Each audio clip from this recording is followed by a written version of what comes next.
चलिए मेरे प्यारे दोस्तों, मैं आपका अनुराग गौतम इस प्यारे से मंच पे आपका स्वागत करता हूं। आज की कक्षा को मैं अर्थशास्त्र की विषय से प्रारंभ करता हूं। हम स्टार्ट करेंगे आज की कंडीशन में कि अर्थशास्त्र और अर्थव्यवस्था क्या चीज़ होती है। तो पहले उसके जो अर्थव्यवस्था जो पढ़ाई जाती है उसके सैद्धांतिक पक्षों को अर्थशास्त्र कहा जाता है। अर्थशास्त्र के कुछ सिद्धांत जानने के बाद मैं अर्थव्यवस्था की कक्षाएँ प्रारंभ करूँगा। चलिए मेरे दोस्तों, आज की कक्षा में अर्थशास्त्र के वर्ड से याद करता शब्द से ही प्रारंभ करता हूँ कि अर्थशास्त्र है क्या। तो अर्थशास्त्र एज एडम स्मिथ नाम के एक बड़े आर्थिक चिंतक रहे। उन्होंने इस पे एक किताब लिखी जिसका नाम वेल्थ ऑफ नेशन था, जिसको 1776 में लिखा गया। वेल्थ ऑफ नेशन 76 में ये wealth of nation WEALTH wealth of nation एक किताब लिखी। इस किताब में उन्होंने इस चीज़ पर जोर दिया कि धन का एकत्रीकरण या धन का अर्जन किया जाए या पूंजी का सृजन किया जाए। इस तथ्यों के आधार पर उन्होंने इस किताब में अर्थशास्त्र को एक धन का विज्ञान का नाम की संज्ञा दी। और धन का विज्ञान के नाम से इस अर्थशास्त्र की पहल के रूप में आगे कंडीशन में एक और अर्थशास्त्री रहे जिनका नाम अर्थशास्त्री मार्शल के नाम से जाना जाता है। उन मार्शल की कंडीशन ये रही कि उन्होंने इन सिद्धांतों को आगे बढ़ाते हुए पूंजी सृजन को तो सहमति जताई कि पूंजी सृजन करना चाहिए अर्थशास्त्र में, मगर उसके आधार के रूप में उन्होंने ये कंडीशन रखी कि उस पूंजी सृजन का जो आधार है, उसकी एक विचारधारा है, उसका उद्देश्य जो है वो लोक कल्याणकारी प्रवृत्ति का होना चाहिए। अर्थशास्त्र की अगर परिभाषा देखा जाए, मैंने आपको जैसे बताया कि धन का विज्ञान होता है, तो इसमें होता क्या है। तो इसमें कंडीशन देखा जाए तो जो वस्तु एवं सेवा के उत्पादन एवं वितरण एवं उत्पादन, उपभोग एवं वितरण, इन तीनों की अगर क्रियाएं उसमें संपादित होती हैं तो उसे हम अर्थव्यवस्था या उसके सिद्धांतों को अर्थशास्त्र में हम पढ़ते हैं। अब कंडीशन आती है वस्तु एवं सेवा का उत्पादन कर रहे हैं, आप उपभोग कर रहे हैं और उसका वितरण कर रहे हैं। तो वस्तु क्या होती है और सेवा क्या होती है। तो वस्तु की अगर परिभाषा के रूप में हम अर्थशास्त्र की बहुत छोटी सी इकाई है जो ब्रॉड लेवल पर इसके हर एक खंड में समाहित की जाएगी। हर चीज़ में अगर वस्तु या होगी या सेवा होगी या दोनों होंगी, तो इस कंडीशन में वस्तु का अगर ये देखा जाए कि शाब्दिक अर्थ या परिभाषा क्या हो सकती है, तो वस्तु का अर्थ है जो हमें दिखाई देती है, जिसका एक बाजार कीमत होती है, उसे हम वस्तु कहते हैं। दूसरा चीज़ है सेवा। तो सेवा की अगर परिभाषा देखी जाए, सेवा का शाब्दिक अर्थ देखा जाए, तो सेवा का शाब्दिक अर्थ है कि मान के चलिए कि वस्तु तो हमको दिखाई देती है, मान चलिए पेन है, डस्टर है, बोर्ड है, आप सारी चीज़ें देख सकते हैं। ज्ञानेंद्रियाँ, कर्मेंद्रियाँ आपको उनको एहसास करती हैं, उससे आप ये अंदाज़ा लगा सकते हैं कि ये दिखाई दे रही है, या ये एहसास हो रहा है, इसका आभास हो रहा है, इसकी एक फील आ रही है। दूसरी कंडीशन है ऐसा भी तो हो सकता है केवल फील आ रही हो और उसको देखा नहीं जा सके, जैसे सेवा करना, चिकित्सीय सलाह देना। डॉक्टर परामर्श देता है, आपको 10 रुपये फीस लेता है या 50 रुपये फीस लेता है, तो इसका मतलब है कि डॉक्टर आपसे जो सलाह दे रहा है वो एक सेवा के रूप में दे रहा है और आपसे फीस भी पेड कर रहा है। इसका मतलब उसकी एक बाजार कीमत भी है। तो कहने का मतलब आया, इसके अगर भावार्थ से देखा जाए सेवा की एक परिभाषा क्या हो सकती है, तो उस परिभाषा के रूप में आप देखते हैं कि जो चीज़ दिखाई न दे मगर उसकी बाजार कीमत होना एक अनिवार्य शर्त के रूप में दिखाई देता हो, उसे हम सेवा कहते हैं। इन दोनों चीज़ों का अगर उत्पादन करते हैं, उपभोग करते हैं या उसका वितरण करते हैं आप, तो उस चीज़ को हम अर्थशास्त्र के रूप में अध्ययन करते हैं। तीसरी कंडीशन आती है कि मैंने आपको एडम स्मिथ से स्टार्ट करी, 1776 से इसकी शुरुआत करने के बाद मार्शल जी ने इसको लोक कल्याण प्रवृत्ति के रूप में देखा। तीसरा एक ऐसा सिद्धांत रॉबिन्स जी जो अर्थशास्त्री महान रहे उन्होंने दिया, और उस कंडीशन में एक देखा जाए तो इनने जो सिद्धांत दिया उस सिद्धांत को सर्वमान्यता, मतलब सभी लोगों की मान्यता और सभी अर्थशास्त्रियों की बाद में सहमति इनको प्राप्त हुई। उन्होंने इसकी परिभाषा जो दी साधन के रूप में, सीमित साधन के रूप में इन्होंने परिभाषित किया कि सीमित साधनों के द्वारा या वैकल्पिक साधनों के द्वारा, हमारे पास साधन बहुत छोटे हैं, हमारे पास साधन बहुत कम है और उसके बाद हम असीमित इच्छाओं की अगर अपनी पूर्ति करना चाहते हैं, हालांकि उसका भी एक, आप उत्पादन कर रहे हैं तो पूंजी सृजन करने के उद्देश्य से कर रहे हैं। आप उपभोग अगर किसी वस्तु या सेवा का करते हैं तो उस कंडीशन में आपको ऐसा देखा जाता है कि जैसे मान के चलिए 100 रुपये में आप अगर अपना खर्चा महीने का या पर डे का चलाना चाह रहे हैं, वहाँ आपकी कोशिश ये रहती है कि मेरा 100 रुपये में 2 दिन कट जाए या 80 रुपये में 1 दिन कट जाए, तो उसमें आप कम ही देखना चाह रहे हैं, मतलब कम खर्चे में अधिक उपभोग करना चाह रहे हैं। तो इस कंडीशन में भी आप पूंजी का अर्जन करने की कोशिश कर रहे हैं। तीसरी चीज़ बिंदु आता है वितरण जैसी चीज़ का। तो वितरण का मतलब है बाजार एक क्रिया का होना, और बाजारी क्रिया का मतलब है कि बाजार में कोई चीज़ अगर व्यापारी बेचता है या कोई उपभोक्ता अगर उसको खरीदता है तो वो सस्ती देखना चाह रहा है। कोई चीज़ मान के चलिए 20 रुपये की है और वही चीज़ अगर 15 रुपये की है, तो लोग कोशिश करते हैं कि वो 15 रुपये वाली चीज़ को खरीदें, न कि 20 वाली, क्योंकि चीज़ है कि उसकी गुणवत्ता में भले ही थोड़ी सी हम लोग इस चीज़ पे बड़ा नज़रअंदाज करते हैं उस चीज़ को, कि हम लोग गुणवत्ता को बिना ध्यान में दिए हुए आगे चल के मैं अर्थव्यवस्था में इस चीज़ को दूंगा, इस चीज़ के एक सिद्धांत को बताऊंगा। ये अलग तरीके की एक विचारधारा अभी डेवलप हुई है जिसमें आप गुणवत्ता से समझौता कर लेते हैं और कीमत सिर्फ आपको मायने रखती है। तो उस कंडीशन में एक अर्थव्यवस्था का अभी प्रारूप चालू हुआ है, तो वहाँ देखा जाता है कि किसी प्रोडक्ट या किसी वस्तु या किसी सेवा की उसकी अगर मान के चलिए एक तरीके से उसकी गुणवत्ता से अगर समझौता ना करते हुए उसकी कीमत को अगर स्थिर रखने की अगर कोशिश की जाए तो एक नई विचारधारा वो बहुत आगे आएगी।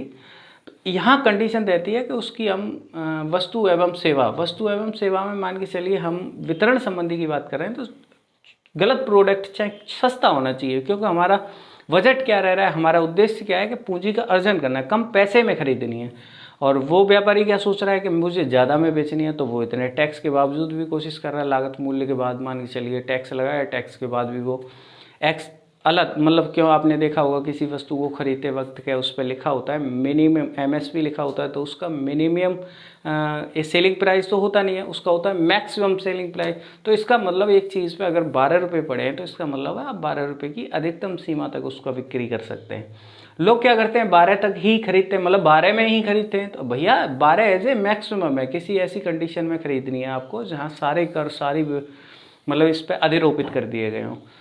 आगे की कंडीशन आती है कि अगर इन तीनों, रॉबिन्स जी ने दे दिया कि सीमित साधनों के माध्यम से अर्थशास्त्र को अगर पढ़ा जाए, अर्थव्यवस्था को अगर समझा जाए, तो वो ये कहते हैं कि सीमित साधन या वैकल्पिक साधनों से असीमित इच्छाओं की पूर्ति को ही अर्थशास्त्र में अध्ययन किया जाता है। तीसरी कंडीशन आती है, अगर तीनों का ओवरऑल अगर परिभाषा हम निकालते हैं तो इस प्रकार अर्थशास्त्र वह विषय है जिसमें ये अध्ययन किया जाता है कि व्यक्ति, समाज या सरकार अपने सीमित एवं वैकल्पिक संसाधनों से असीमित इच्छाओं की अगर पूर्ति करने की कोशिश करती है तो उसे हम अर्थशास्त्र का भाग मानते हैं। अगली कंडीशन आती है, आपने ये कैसे मान लिया कि सरकार के पास साधन नहीं है, सीमित साधन है। इसका मेरा कहने का तात्पर्य आपसे ये है कि मान के चलिए स्वास्थ्य सेवाएं या कोई ऐसी योजना है जो वंचित वर्ग, किसी सुभेद्य वर्ग के लिए समाज के सकारात्मक पक्ष को लाने के लिए, मतलब उसकी सकारात्मक दिशा तय करने के लिए, उसको एक मुख्य दिशा में लाने के लिए, उनको एक समानता दिलाने के लिए ऐसी कोशिश की जाती है। उस कोशिश में कंडीशन ये रहती है कि मान के चलिए आप किसी इंदिरा गांधी या प्रधानमंत्री आवास योजना को चला रहे हैं, तो प्रधानमंत्री आवास योजना में आपका बजट 2000 करोड़ का है। आप रेवेन्यू उससे प्राप्तियां कितना करते हैं अर्थव्यवस्था में, आप बजट में उसमें आपने पैसा देखा कि प्रधानमंत्री आवास योजना का 2000 करोड़ रुपए का आपका बजट है, इसका मतलब ये एक्सपेंडिचर आपके सरकार पर राजकोषीय व्यय में शामिल होगा।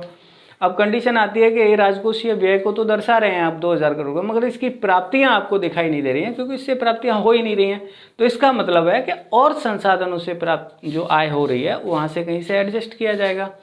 आगे की कड़ी में मैं आपको यही कह रहा हूँ कि जी ऐसे भी संसाधन कुछ हो सकते हैं, ऐसे भी क्षेत्र कुछ हो सकते हैं जहाँ से कुछ प्राप्तियाँ तो नहीं होती हैं, मगर लेकिन उसमें खर्च करना आवश्यक होता है, चाहे वो सरकार के दायित्व मान लीजिए, सरकार की मान के चलिए जिम्मेदारियाँ मान लीजिए, या किसी वंचित वर्ग के कल्याण के लिए ऐसे सकारात्मक प्रयास मान लीजिए। तो आगे मैंने कंडीशन आपको बताई कि सीमित साधन सरकार भी करती है, एक व्यक्ति कर रहा है, एक समाज कर रहा है। तो व्यक्ति समाज और सरकार के द्वारा अपनी सीमित एवं वैकल्पिक अगर संसाधनों से असीमित इच्छाओं की अगर पूर्ति करने की कोशिश की जाती है तो उसे हम अर्थव्यवस्था में अध्ययन करते हैं।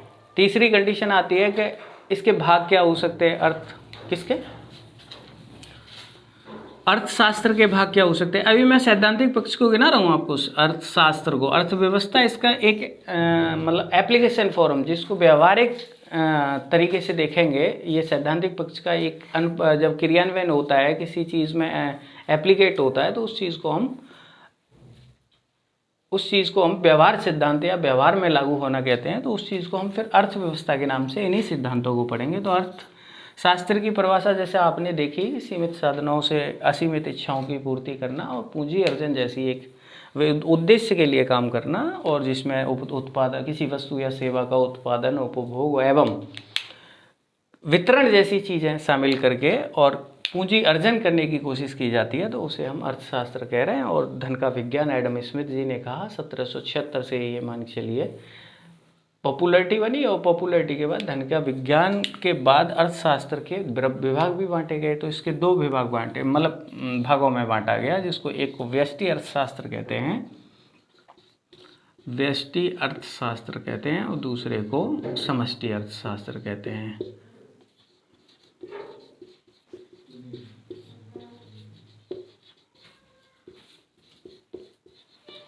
व्यष्टि अर्थशास्त्र का मतलब, मेरा कहने का तात्पर्य इसे सूक्ष्म एवं सूक्ष्म अर्थशास्त्र भी कहा जाता है, जहाँ सूक्ष्म कहने का तात्पर्य यहाँ पर एक है कि किसी भी क्षेत्र या किसी भी अर्थशास्त्र के वो इकाई लेवल पे अगर आप किसी चीज़ का आर्थिक पहलुओं का अगर विश्लेषण करते हैं, या आर्थिक पहलू की बात बताऊं, तो इस चीज़ को हम मानव की आर्थिक क्रियाओं के रूप में देखूं, जिसको मैं परिभाषित करूँगा अभी। तो अभी मैं इतना कह रहा हूँ कि इकाई लेवल की आर्थिक क्रियाओं का अगर अध्ययन करते हैं, तो उसे हम फिर व्यष्टि अर्थशास्त्र का हिस्सा मानते हैं। इसमें मान के चलिए जैसे उपभोक्ता हो सकता है, उपभोक्ता समूह हो सकता है, या कोई ऐसा एक फैक्ट्री, कंपनी, उद्योग, उद्यम नियुक्त, मतलब इकाई लेवल की होनी चाहिए बस। दूसरा उदाहरण क्या बताया मैंने आपको, समष्टि अर्थशास्त्र। समष्टि अर्थशास्त्र का मतलब है कि किसी चीज़ या किसी भी आर्थिक क्रियाओं का अध्ययन आप ब्रॉड एरिया में, मतलब एक व्यापक क्षेत्र में, एक देश के स्तर पर करते हैं, तो उसे हम समष्टि अर्थशास्त्र का हिस्सा मानते हैं। इस कंडीशन में देखा जाए तो व्यष्टि अर्थशास्त्र जो है, उसके 3 जो है प्रमुख घटक माने जाते हैं, जिसमें पहला घटक है उत्पादक वर्ग, दूसरा उपभोक्ता वर्ग, और तीसरा मान के चलिए बाजार कहा जाता है। उपभोक्ता वर्ग, उत्पादक वर्ग जो होता है, वो ये सोच के मतलब काम करता है कि मुझे अधिक से अधिक लाभ कमाने के लिए कितना उत्पादन करना है। उपभोक्ता जो घटक माना जाता है, वो इसका उद्देश्य के साथ, या इसको मतलब एक परिभाषित करूँ, इस तरीके से काम करता है कि मैं कम पैसे में ज़्यादा से ज़्यादा उपभोग करूँगा। तो ये भी इसका घटक है व्यष्टि अर्थशास्त्र का, क्योंकि इकाई लेवल की बात आ रही है। तीसरी कंडीशन आती है इस पर बाजार। तो बाजार जो होता है वो व्यापार, वो उत्पादक एवं उपभोक्ता दोनों के बीच में एक समन्वय का काम करता है, और इनकी बाजार जो कीमत होती है उसको तय करता है। अगली कंडीशन के रूप में देखा जाए तो समष्टि अर्थशास्त्र को मैंने समझा चुका हूँ। मानव व्यवहार की आर्थिक क्रियाओं की मैंने आपसे थोड़ी सी चर्चा की, उसमें आपको उसको परिभाषित करूँ तो मानव की क्रियाएं 2 प्रकार की होती हैं। वैसे आप हिंदी में तो पढ़े हैं, अकर्मक क्रिया एवं सकर्मक क्रिया। मगर अर्थशास्त्र में देखा जाए कि जो सकर्मक क्रियाएं जिनमें आर्थिक लेना देना होता हो, उसे हम आर्थिक क्रियाएं कहते हैं। तो जिन क्रियाओं में अर्थ का लेना देना होता है उसे आर्थिक क्रियाएं कहते हैं। तो कंडीशन क्या रही कि मानव व्यवहार की जो क्रियाएं जिनमें अर्थ का लेना देना हो, अर्थ का मतलब यहाँ पैसे से, धन से, तो उसको हम आर्थिक क्रिया कहते हैं। अब कंडीशन आती है कि अर्थव्यवस्था। ये रहा अर्थशास्त्र की परिभाषा दे दी मैंने आपको छोटी सी, और अर्थशास्त्र के 2 भाग बता दिए। इस कंडीशन में आप इन सिद्धांतों को अगर व्यवहार में लागू करते हैं तो उसको फिर अर्थव्यवस्था कहेंगे। अर्थव्यवस्था का मतलब है कि इन्हीं सिद्धांतों का जो व्यवहारिक रूप में आप अनुपालन कर रहे हैं उसे आप अर्थव्यवस्था कहेंगे। तो इसका मैं कहने का तात्पर्य ये हुआ कि अर्थशास्त्र जो है वो एक सैद्धांतिक पक्ष है, और अर्थव्यवस्था जो है उसका एक व्यवहारिक पक्ष है। अर्थव्यवस्था के क्षेत्रों की अगर बात करते हैं कि अर्थव्यवस्था की अगली कड़ी में मैं क्षेत्र दिखाऊं, तो अर्थव्यवस्था के 3 क्षेत्र देखे जाते हैं। तो उसमें मान के चलिए प्राथमिक क्षेत्र है,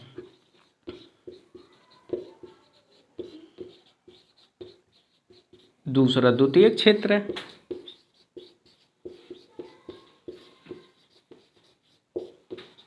और तीसरा क्षेत्र, इसको तृतीय क्षेत्र या सेवा क्षेत्र भी कहते हैं।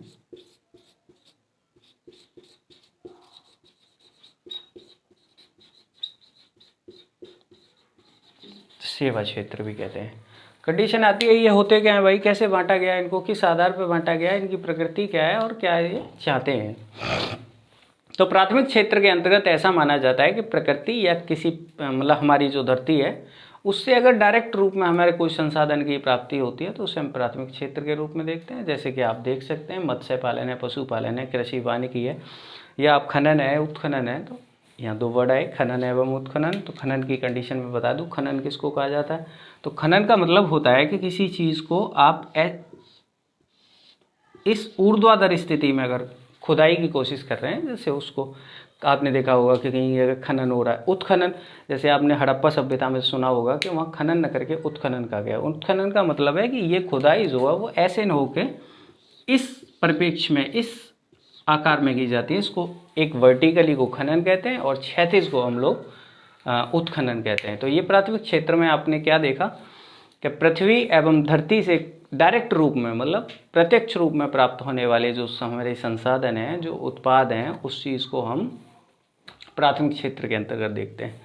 द्वितीय क्षेत्र का मतलब है प्राथमिक संसाधनों से जो हमें तत्व, जो हमें पदार्थ, जिन चीज़ों की हमें संसाधनों की प्राप्ति होती है, उनका दोहन इस प्रकार से करते हैं, उनका एक मतलब कहने को किया जाए कि उसको इस तरीके से बनाया जाता है कि वो प्रयोग में आ सकें।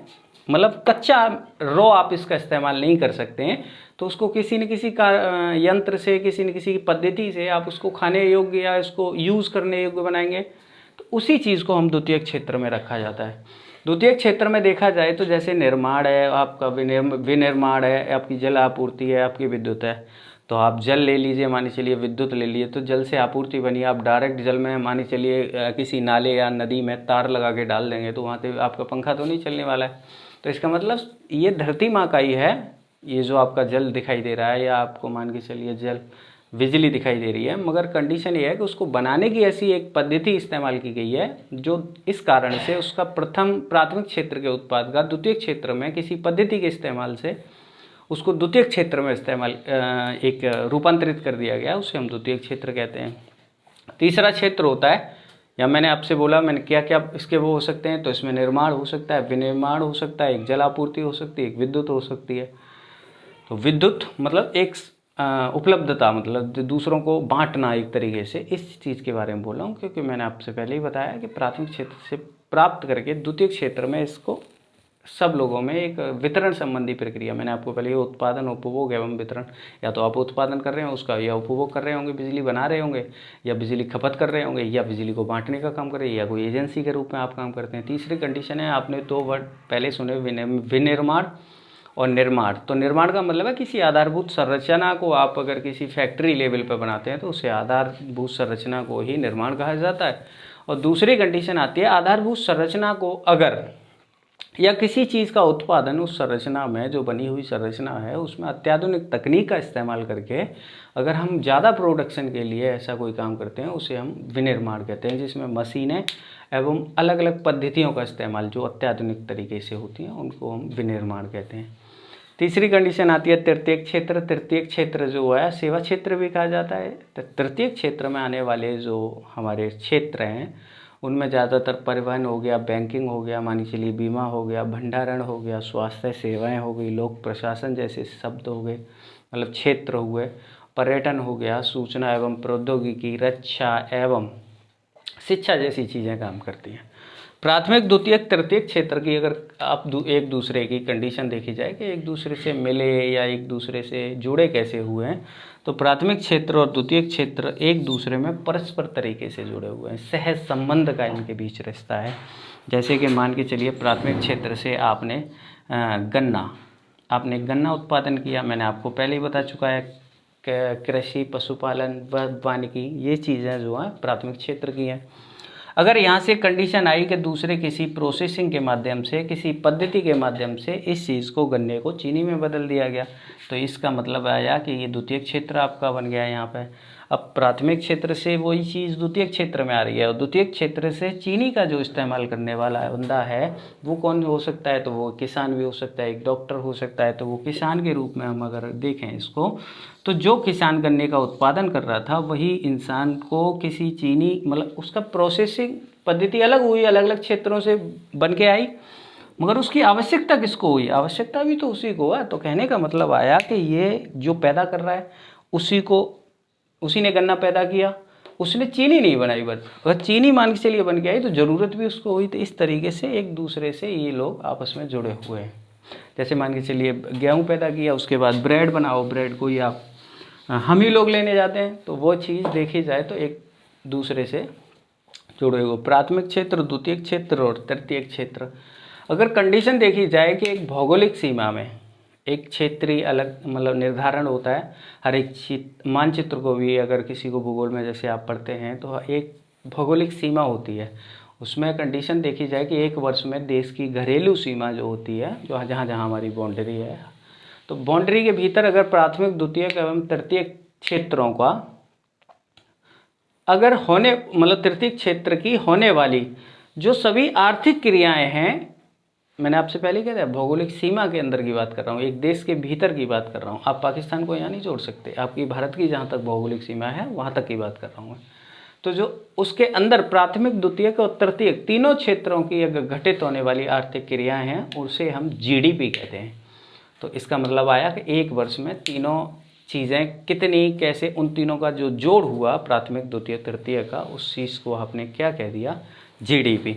अच्छा, जीडीपी की अगली कंडीशन में हम आपको देखेंगे कि जीडीपी की अगली कंडीशन में देखेंगे कि जीडीपी में प्राथमिक, द्वितीयक और तृतीयक क्षेत्र इन तीनों का पार्टिसिपेशन क्या है, इन तीनों पर रोजगार की निर्भरता क्या है। तो इन चीज़ों को मैं आपको कल बताऊंगा, और कल के बाद फिर मैं आपको अर्थव्यवस्था की सारी कक्षाएं इसी प्लेटफॉर्म पे उपलब्ध कराऊंगा। मेरी आपसे हम्बल रिक्वेस्ट है कि आप प्लीज़ जिस प्लेटफॉर्म पे ये कक्षाएं उपलब्ध कराई जाती हैं आपको, आप लोगों के लिए थोड़ी सी मेहनत की जाती है, तो आप इस चीज़ से चैनल को सब्सक्राइब करिए, थोड़ा सा सहयोग करिए। मैं आपसे हम्बल रिक्वेस्ट आपके साथ विदा लेता हूँ, कल मिलता हूँ फिर मैं आपसे आज से आगे।